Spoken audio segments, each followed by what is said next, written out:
Ay gözlerimde nuru, gül yüzlü güzel kızım, kalbimde melikesi, ömrüme bizek kızım.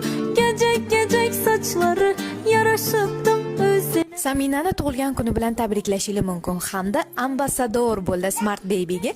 Kimga Smart Baby tagliklari kerak bo'lsa, O'rizordan topishingiz mumkin yoki-da shu nomerlarga buyurtma berishingiz mumkin. Ay benim cennet kızım, saçları giyecek kızım, ömrüme bizek kızım. Ay benim cennet kızım, saçları giyecek kızım, ömrüme bizek kızım.